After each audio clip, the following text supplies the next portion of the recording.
Assalamualaikum warahmatullahi wabarakatuh. Selamat pagi. Di video ini kita akan membahas tentang kelas model ya. Jadi kelas model itu merupakan suatu kelas di Dart, itu gunanya untuk menyimpan atau untuk mendefinisikan data-data dari API. Misalnya API kita tuh ada ID, ada nama, NISN dan lain-lain. Nah ini kan kalau harus kita ingat satu-satu ini kan repot. Karena kan kita buat program bukan sekali buat langsung jadi ya.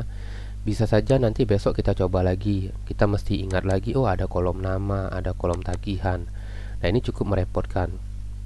Kemudian cara mengakses API yang di tagihan view ini kan kita pakainya array nih.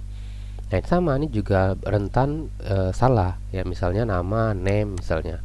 Kita buatnya name padahal di API key-nya adalah nama misalnya, ini juga jadi masalah.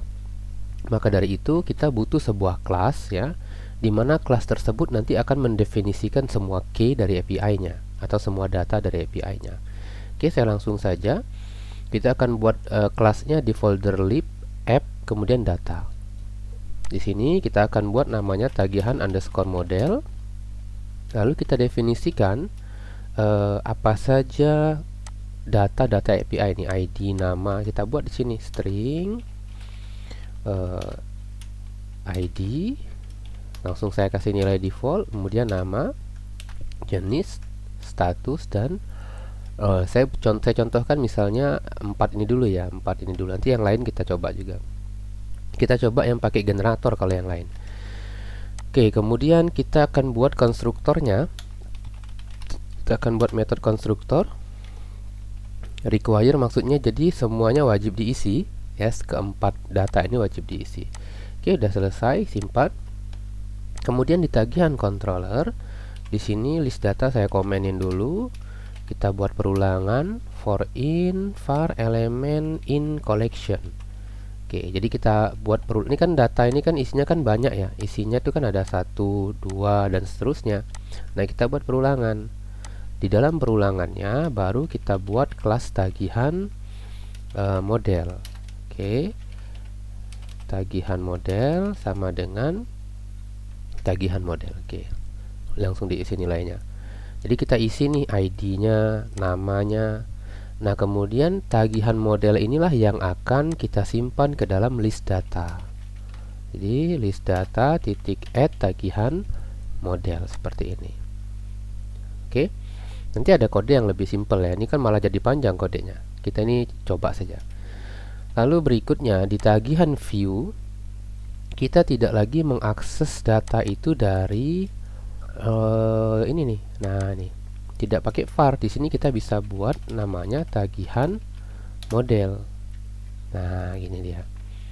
Baru kemudian ini tidak usah pakai array lagi. Saya kasih titik, nanti muncul dia ID. Nah, nih. Ini juga sama nih. Oke, kita ketik titik, muncul nih propertinya, jenis, nama ya, nama. Kemudian ini juga sama. Kita kasih titik saja, jenis. Nah, dengan cara seperti ini kan kita ngetiknya lebih mudah ya. Untuk status teks nih, status teks belum ada ya. Nah, misalnya kita ketik status teks kan tidak ada nih. Baru kita periksa, ternyata di kelas modelnya memang status teks belum ada. Kita mesti buat baru dulu.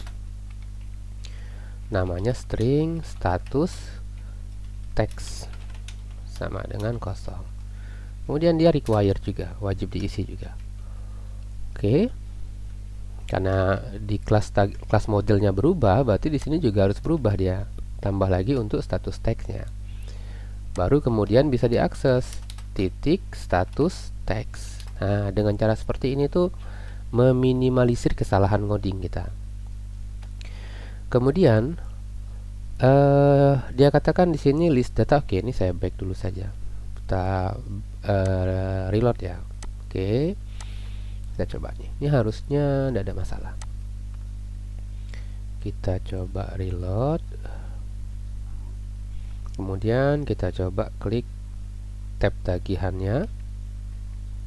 Oke, dia ada error, kita baca errornya. Oke, sebentar.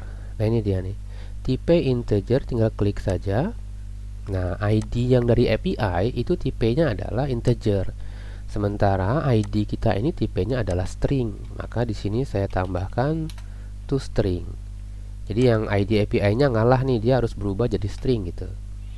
Oke, kita reload lagi. Kita lihat hasilnya.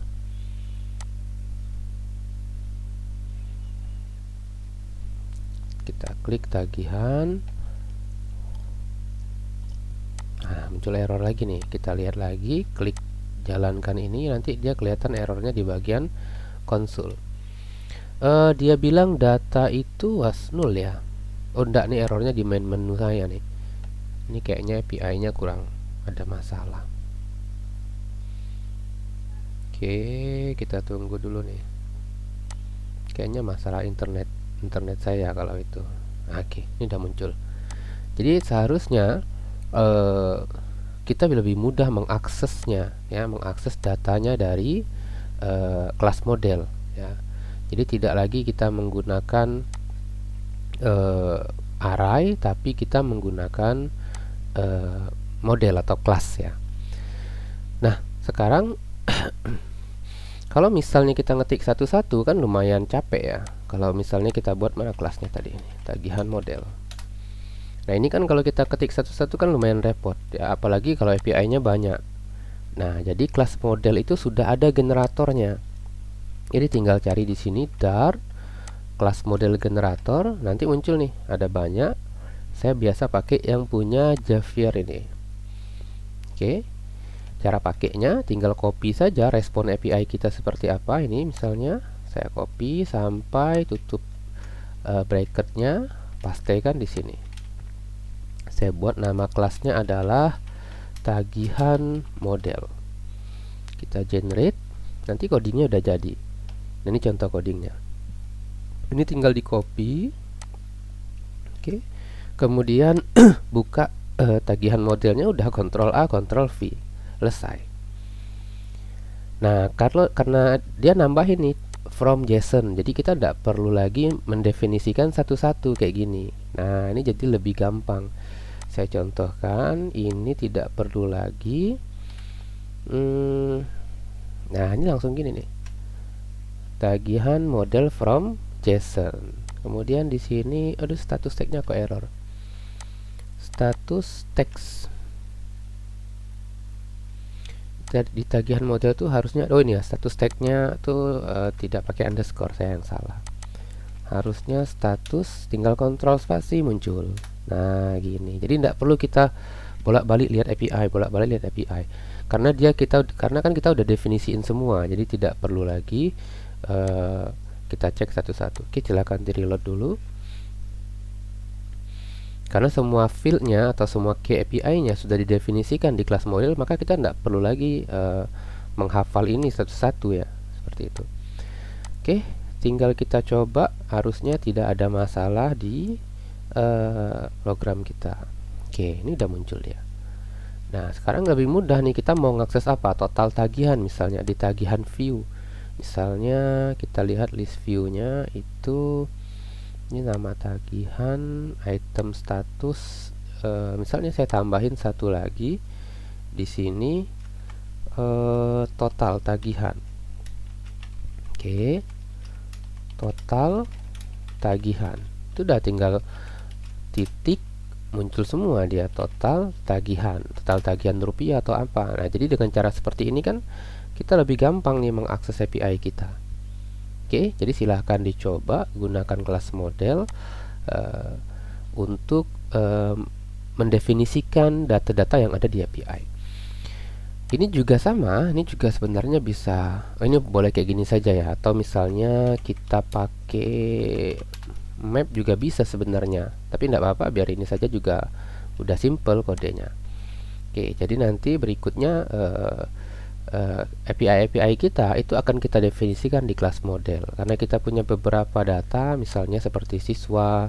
Nanti kita buat informasi siswa itu ada siswa model, berarti untuk mendefinisikan apa saja kolom-kolom yang ada atau field-field yang ada di siswa. Informasi juga sama, profil juga sama, dan data-data API lainnya juga sama. Harus kita buatkan kelas modelnya. Oke, kemudian oh iya, nanti di video berikutnya kita akan bahas back view ya. Jadi kemarin ada request dari komentar YouTube dari teman kita di YouTube. Dia request fitur untuk back view. Jadi fiturnya tuh seperti ini. Kalau kita pilih salah satu dari list view ini, misalnya saya pilih payment ini, kemudian nanti user itu masih tetap bisa milih dengan cara menggeser seperti ini. Nah, gini dia. Ya, tujuannya apa? Supaya user tidak bolak-balik. Mesti lihat, dia mau lihat lagi nih punya dia Andriani, dia balik lagi. Kalau ini dia balik lagi, ini kan repot. Makanya nanti kita akan terapkan fitur seperti ini nih. Nah, geser atau bisa dari sini, oke, atau dari sini seperti ini. Jadi user tuh dia tinggal swipe saja untuk melihat data-data selanjutnya. Oke, ini nanti akan saya bahas di video berikutnya.